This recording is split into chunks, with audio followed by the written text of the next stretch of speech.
Bismillahirrahmanirrahim. Alhamdulillah, salatu wassalamu ala Rasulillah. Para pemirsa yang dirahmati Allah Subhanahu wa taala, pada kesempatan kali ini kita akan membahas kritikan yang disampaikan oleh Pendeta Ezra Soru kepada saya ketika saya mengkritik tentang kontradiktif yang terdapat pada Injil Lukas dan Injil Matius tentang nasab Yesus ya. Sebelumnya saya menghaturkan terima kasih kepada Bapak Pendeta yang telah menanggapi apa yang saya sampaikan, dan juga ada kekeliruan di mana saya mengatakan bapaknya antara Yesus sampai Daud alaihissalam ada 32 bapak, dan Pak Pendeta membenarkan sebenarnya 27 ya. Dan terima kasih kepada Pak Pendeta. Berikutnya ini saya tampakkan lagi kepada para pemirsa bahwasanya ada secara zahir nampak kontradiktif antara Injil Lukas dengan Injil Matius perihal nasab Yesus ya. Di sini perhatikan Injil Matius dimulai dari Yesus ya bin Yusuf, kemudian bin Yakub, terus selanjutnya sampai ke Daud.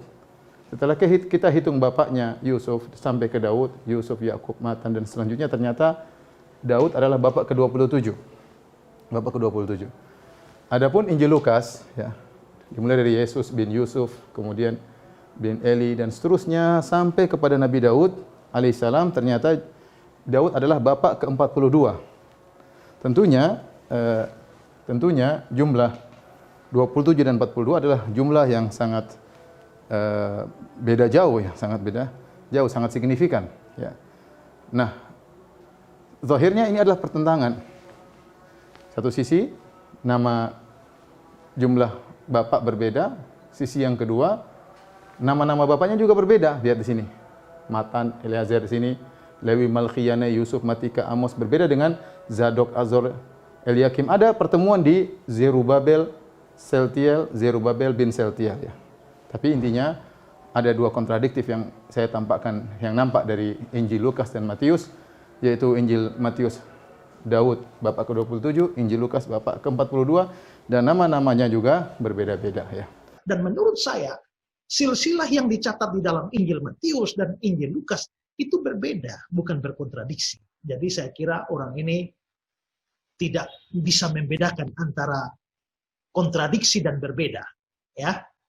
Lalu, kalau memang beda jumlahnya, dihitung dari Yusuf sampai Daud, yang Matiusnya 27, yang Lukasnya 42, itu berbeda jumlahnya. Tapi sebenarnya tidak ada masalah di sini. Tidak ada masalah di sini karena silsilah yang ditulis oleh Matius tidak sedang menulis urut-urutan kronologis dari setiap generasi, tidak. Ya. Lalu mengapa juga harus urut-urutannya? Kalau Matius mau memilih untuk melewati atau meloncat beberapa generasi dalam catatan silsilah dia, kenapa tidak? Dan itu menjadi penyebab mengapa sampai jumlah keturunannya itu berbeda. Yang di Matius lebih sedikit, yaitu 27, dan di Lukas lebih banyak, yaitu 42.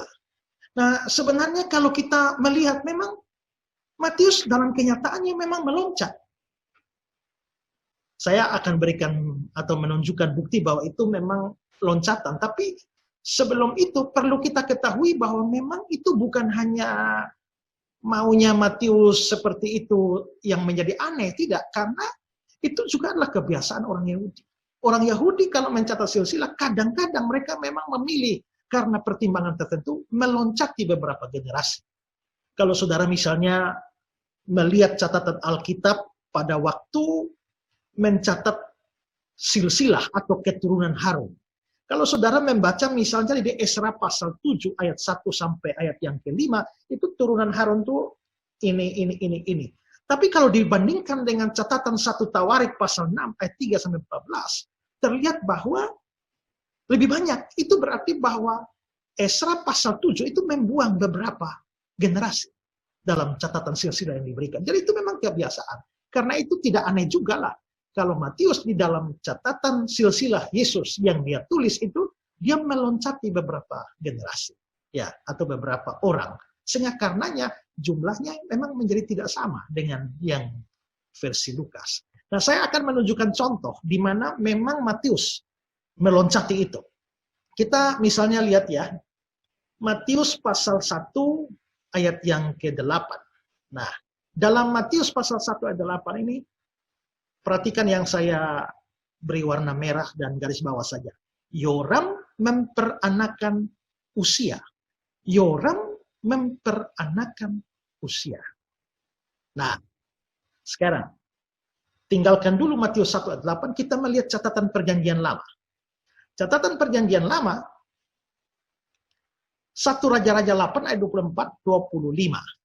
Kemudian Yoram mendapatkan perhentian bersama-sama dengan nenek moyangnya dan dia dikuburkan di samping nenek moyangnya di kota Daud.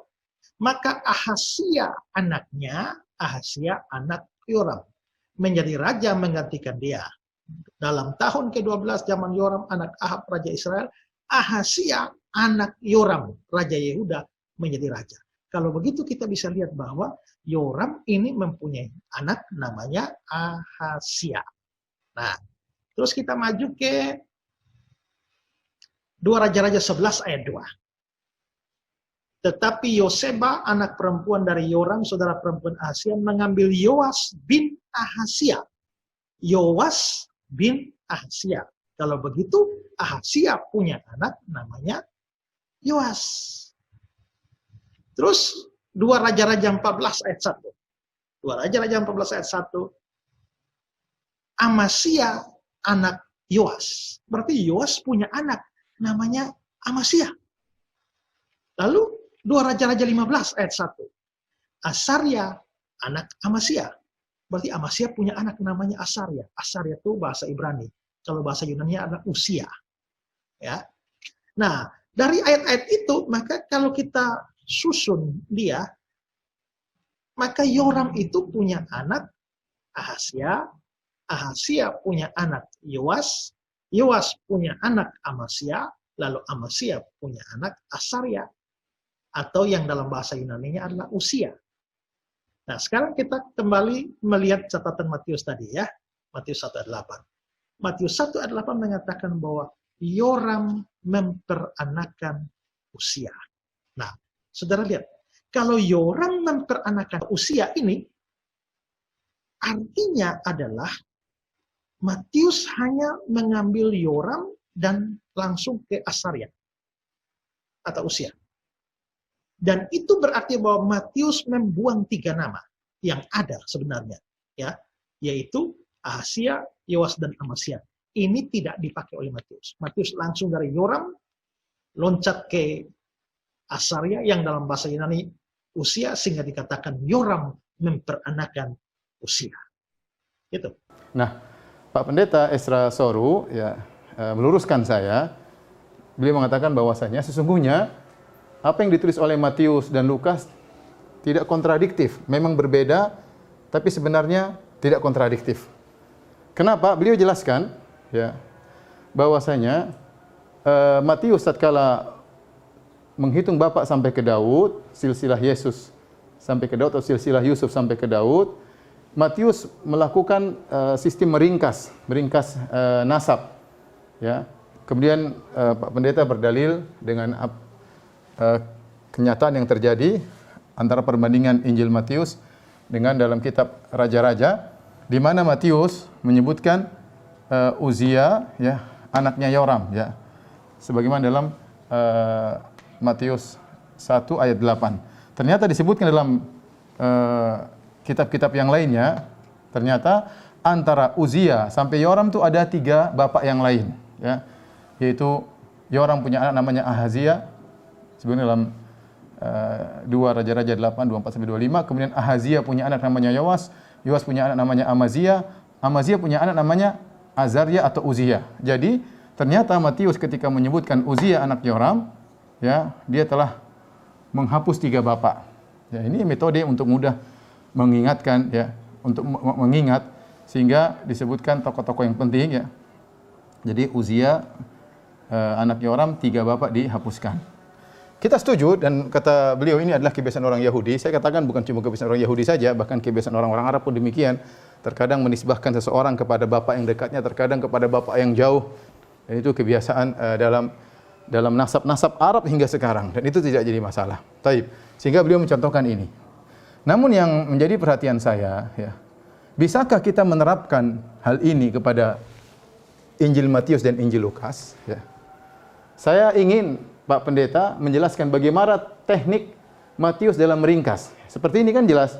Ahazia, Yoas, Amazia dihapus, hanya Uzia dan Yoram. Ya. Dihapus tinggal Uzia bin Yoram. Seperti di sini Uzia, Yoram. Nah, berarti kata Pak Pendeta 42 ini sama dengan 27. Hanya saja 42 ini sebagian dihapus-hapus sehingga kesimpulannya menjadi 27. Nah, coba Pak Pendeta tolong terapkan, ya.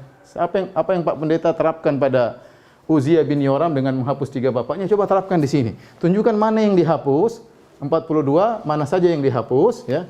Mana saja yang dihapus-hapus, nanti kesimpulannya sama dengan 27. Ini saya ajak Pak Pendeta untuk bisa menunjukkan sistem penghapusan tersebut. Dan saya rasa itu mustahil. Mustahil Pak Pendeta bisa lakukan. Kenapa? Karena nama-namanya beda-beda semua. Nggak ada nama-nama yang sama. Nggak ada nama yang sama. Ini pertama, ya, kita bilang namanya beda-beda, nggak ada yang sama. Kemudian, bantahan yang berikutnya, lihat ujungnya. Ujungnya untuk Lukas, Nathan bin Daud. Daud ini punya anak dari istrinya, ya. Ada 4 anak diantaranya Nathan dan Salomo. Ya, tentu Nathan bukan Salomo, ini Sulaiman bin Daud, ini Nathan bin Daud. Lihat, yang dari Lukas kembali kepada Nathan bin Daud, yang dari Matius kembali kepada Salomo bin Daud. Ini jadi 2 jalur yang berbeda. Karena Nathan bukan Salomo. Ini bantahan yang kedua. Bantahan yang ketiga atau kritikan yang ketiga, kita bilang, lihat, ternyata di antara nama-nama Yesus atau nama-nama bapaknya Yusuf, ketemuan ada seorang namanya Zerubabel bin Seltil. Zerubabel bin Seltil. Kalau di versi Injil Lukas, dia adalah bapak ke-20 dari Yesus. Kalau dari versi Matius, dia bapak ke-11. Ternyata Yesus, silsilah Lukas dan silsilah Matius bukan hanya ketemu di Daud. Sebelumnya dia ketemu di Zerubabel Seltial. Meskipun beda, ini bapak ke-11, ini bapak ke-20. Seharusnya logikanya, kalau sudah ketemu di sini, maka bapak selanjutnya harusnya sama semua. Harusnya sama semua. Kenapa ada berbeda lagi? Apakah ini bukan ini? Seharusnya, saya ulangi lagi, kalau kedua silsilah ini ketemu pada satu orang yang sama, Zerubabel bin Seltial, maka seharusnya setelah Zerubabel bin Seltial, maka bapaknya sama semua. Namun kita lihat ternyata bapaknya beda semua, ya. Yakhonya di sini Neri, Yosia sini Malki, Yosia sini namanya Adi, Amon, ya, Manasye, beda jauh. Beda jauh. Di sini jumlahnya 1 2 3 4 5 6 7 8 9 10 11 12 13 14 15 sampai ke Daud. Ini masih 1 2 3 4 5 6 7 8 9 10 11 12 13 14 15 16 17 18 19 20 21. Kemudian beda-beda. Kemudian ujungnya beda, tadi sudah diingatkan. Di sini Nathan bin Daud, sini Salomo bin Daud. Jadi sebenarnya memang kontradiktif. Nasab ini tidak bisa silsilah nasab ini tidak bisa disamakan dengan silsilah nasab ini. Ya. Makanya saya tantang kembali atau saya ajak kembali Pak Pendeta, coba terapkan apa yang Bapak terapkan di sini. Sistem penghapusan agar bisa ketemu ternyata Azaria atau Uzia bin Ameza bin Amazia bin Yoas bin Azhar bin Yoram bisa diringkas menjadi begini. Mana yang dihapus? Nah, terapkanlah di sini. Ini saya harap Pak Pendeta bisa menjelaskan kepada kami agar kami mendapat tambahan ilmu, ya. Karena kalau tidak maka sangat nampak jelas ada perbedaan antara Injil Lukas dengan Matius dalam menjelaskan nasab Tuhan, ya. Dalam menjelaskan nasab Tuhan. Ini perkara penting, bagaimana nasab Tuhan saja bisa keliru. Mengapa perbedaan itu? Karena apa?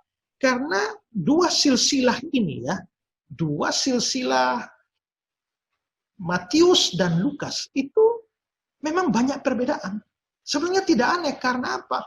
Karena Matius itu mencatat silsilah Yesus dari jalurnya Yusuf. Sedangkan Lukas itu mencatat silsilah Yesus dari jalurnya Maria. Dari situ saja kalau kita memang ngerti itu, Kalau satu ambil dari jalur Yusuf, satu ambil dari jalur Maria, satu ambil jalur papa, satu ambil jalur mama, ya jelas tidak harus jumlahnya sama kan. Yang anehnya di akhir pembahasan justru pendeta membatalkan semua argumentasi yang telah dia buat. Kenapa? Ternyata dia mengatakan beda, ini jelas beda. Kenapa? Karena Lukas ternyata sedang membahas nasabnya Maria bin Eli. Maria ibunya Yusuf. Sedangkan Matius sedang membahas nasab Yusuf.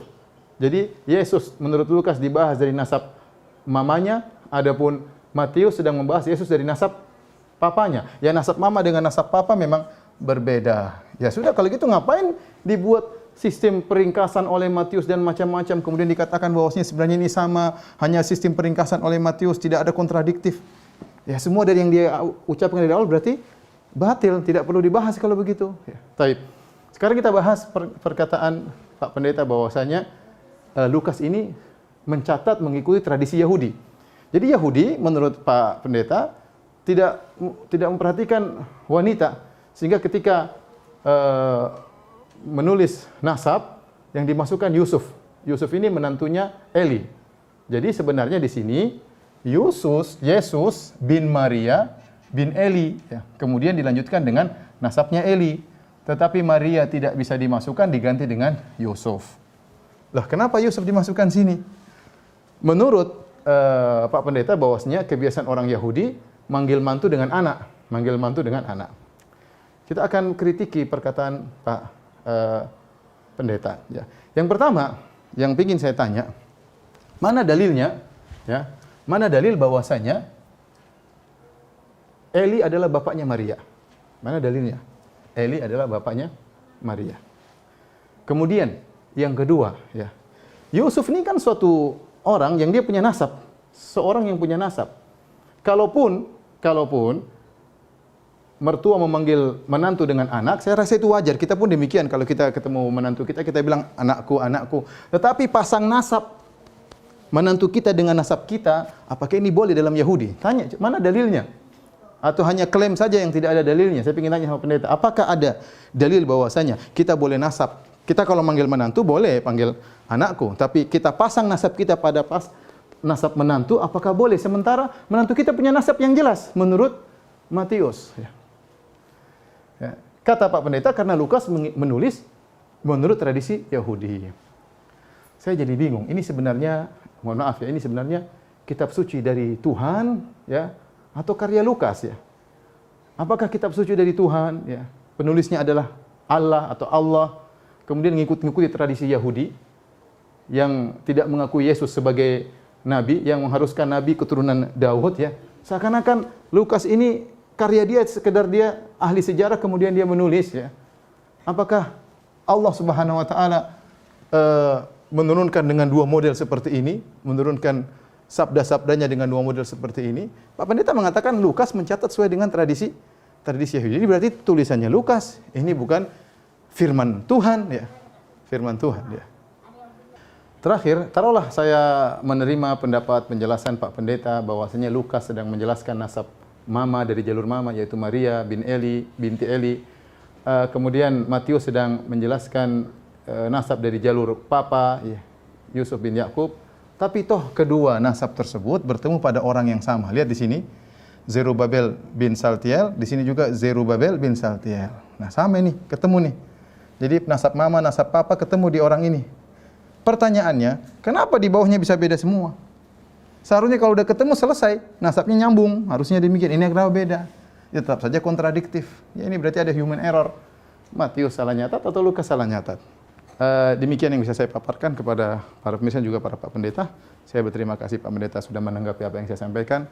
Mudah-mudahan kita masih bisa berlanjut dalam diskusi-diskusi yang lain. Terutama kita umat Islam sangat mengagungkan Nabi Isa alaihissalam. Ya, dia seorang hamba Abdullah wa Rasuluh, hamba Allah dan utusan Allah. Ya, membawa kitab Injil dari Allah Subhanahu wa taala. Ya, namun dia bukan Tuhan. Ya. Dia berdoa kepada siapa? Kalau dia Tuhan dia tidak perlu berdoa. Dia beribadah kepada siapa? Kemudian dia makan, dia minum, kemudian dia tidur, ya.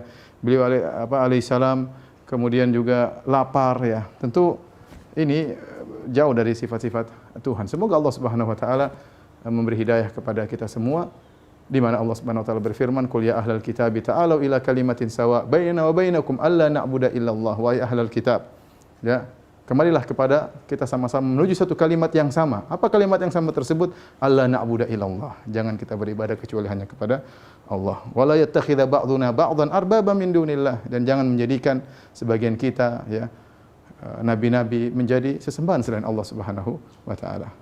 Assalamualaikum warahmatullahi wabarakatuh.